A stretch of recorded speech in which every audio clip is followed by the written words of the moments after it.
Yes, it's true. I play with boxing shoes. I've been playing with these particular shoes for the last 5 to 6 years.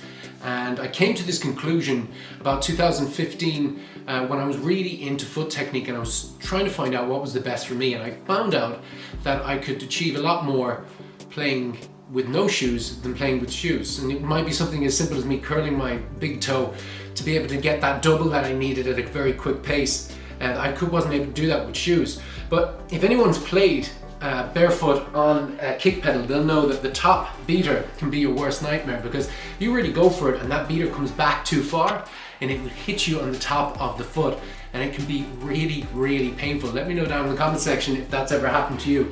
But I needed something that's going to protect me against that. Also, playing in a corporate environment, in a corporate band, doesn't look very good for a drummer to be up there with no shoes on. I don't know how much it looks better for me to be wearing these boxing shoes, but still, that's what I'm playing in. So I needed something that was very thin, very flexible, and something that was lightweight. I also wanted something that was going to be very, very tight. I wanted to feel like I was wearing no shoes whatsoever.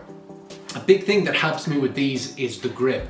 So the grip in these boxing shoes is in between sticky and slippy. And I know that's a weird thing, but 90% of the time when I'm playing, it stays planted on the actual pedal.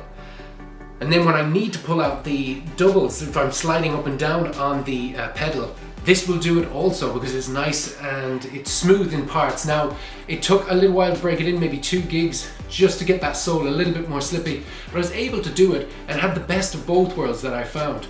I think that if you want to be planted on the actual pedal, that's absolutely fine. Then just get a shoe that has good grip.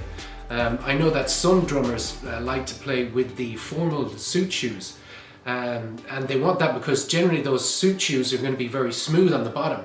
So they play with the technique when you slide up and down on the pedal, that you can you're able to do it with the suit shoes.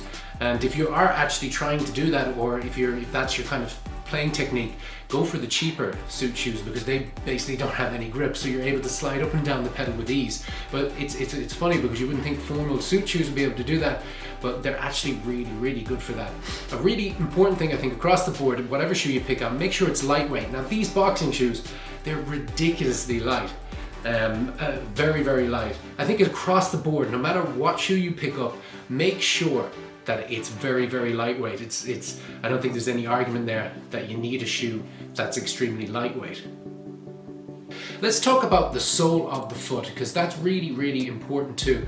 And what 90% of drummers will tell you, and from my experience, is you want a nice flat sole, okay? So this bottom part of the shoe, from the tip all the way down to the heel, it's completely flat. There's no bumps, there's no nothing, as opposed to, say, something like this, which is a lovely shoe and all, but it's got a big heel at the bottom, nice and flat until the heel there.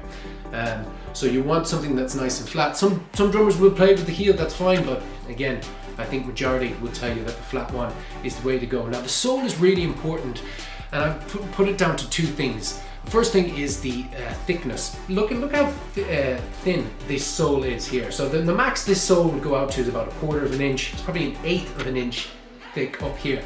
It's very, very thin. The reason why I want it so thin is because I want as little obstruction between my bare foot and the pedal. With this boxing shoe, I mean, it gives me all of that. The second thing I'm going to talk about is the flexibility, which actually goes hand in hand with how thick the sole is, because with a very thin sole you get a lot of flexibility. If you've got a chunky sole, I don't think it's going to be that flexible. So the reason why I want it to be flexible is because I don't want to be constricted by the sole telling me exactly what I have to do or what I can and can't do. Now, that doesn't mean chunky shoes are terrible by any stretch. I've used them before. They're good for certain things. I've just found that I've been limited when I compare it to something like a very thin sole. Now, let's talk about the last thing today. It's the fit. Some drummers like a very loose fit. Some drummers like a tight fit, some in between. This gives a tight fit. I found it's tight here, hugs the toes all the way up here until the ankle, and hugs me in all the right spots. And I find that when I've got something that's very light, something that's flexible, something that's very thin, and it's lightweight, it feels like I'm wearing nothing at all, and that's exactly what I want. That's why I recommend these boxing shoes if you've never tried them. Now, I've looked at some of the forums in preparation for this video. It seems like a good few drummers have had problems with blisters, not with boxing shoes, just in general, that they complain that they have blisters when they play. I never have experienced that in 21 years of playing, ever. So that's new to me. If you suffer from that, let me know down in the comment section, and let me know, and everybody else, how you fixed it. I don't know whether it's a problem with tight shoes. It could also be loose shoes, because if it's very loose and it's rubbing up against your foot, that's how blisters are caused. If it's very tight, maybe it's not rubbing. So I don't know, never had an issue with it, but it seems to be something that a lot of drummers are thinking of.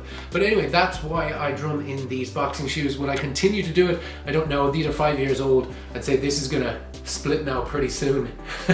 So I'll probably, I don't know whether I'll buy a new pair of them or will I try something out. I am looking at those formal suit shoes just to try something new out, but I might run back and get boxing shoes again because these have served me very well.